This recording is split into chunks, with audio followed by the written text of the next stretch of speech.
Good afternoon. Never know if I'm going to do a chat with you on the weekends, but this afternoon I just wanted to share some thoughts around um, my meditation from the morning. In the mornings, on Saturday and Sunday, I do an extended meditation time, and in that meditation, what I do is I pull three oracle cards from an oracle deck that I have called Nature's Whispers, and and then I write a page of whatever comes to me from that thought for each of the cards. So I write 3 pages, and the one that I had this morning was illumination, and I started by just kind of talking about what is the definition of illumination, to bring light, to be enlightened, to these sorts of things, right?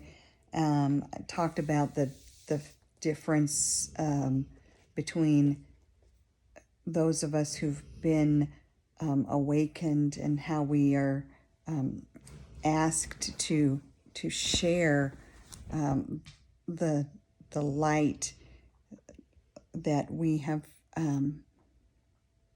encountered, the difference between the light and darkness. And you have to have both. You can't just go through life without without bad things, or quote unquote bad things. You can't have the good without the bad, because you won't understand and appreciate the good. And the thought that came to me, I wrote down: the soul experiences humanity to understand exactly this, and this is the disparity, the difference between the polarities, the good versus evil, the positive versus negative, that sort of thing.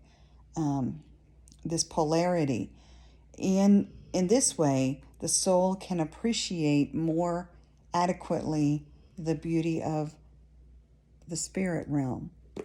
And I thought to share that with you because it impacted me in the sense of,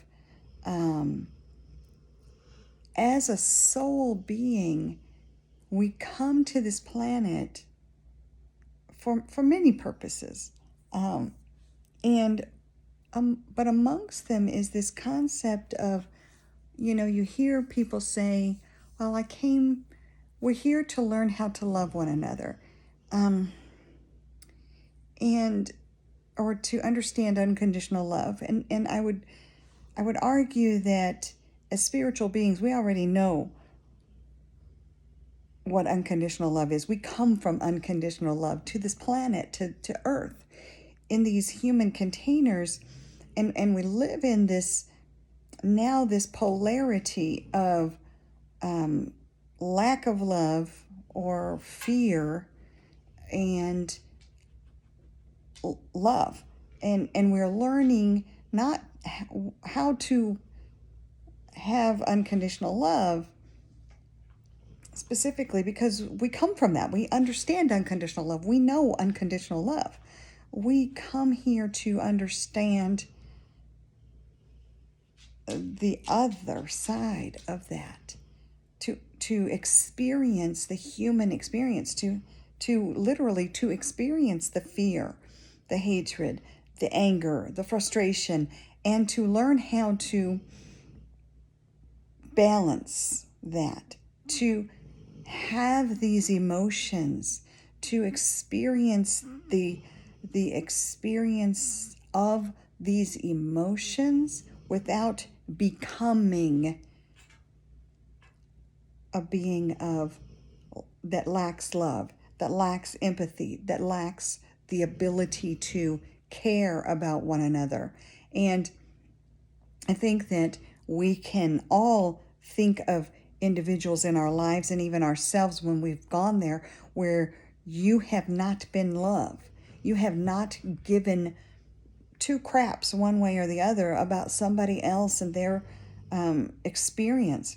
I think specifically when I have these conversations around this gentleman that I dated last year, and how he has no ability, desire, yes, but ability to have empathy for other individuals. No, I see that you're hurt and I feel bad. I don't like that. I'm sorry. But to step into the space of having empathy, to feel for another, to have compassion, to have kindness, to have... Everybody can't do it. Everybody can't do it. Somebody was sharing that with me this week. Everybody can't do it. And I find that it is so easy for me to be an empathetic, loving human being. It is unconscionable for me to think there are people who cannot be empathetic, and yet they are. It is a hallmark of a narcissistic individual. It doesn't mean that all people who lack empathy are narcissists, but it is a hallmark symptom. It is the inability to have a heart. And if you are out of touch with your center, if you are unbalanced in your energy, then you are incapable of being love. And so those are my thoughts this afternoon. I think it is inherent on us all to remember that we came here to love and be loved. And all inherent in that is the ability to have empathy for others, to be a compassionate, loving human being. And so I would encourage you to take that into your thoughts and see what applies to you, and have a great evening. And we'll talk Monday morning coffee. Thank you.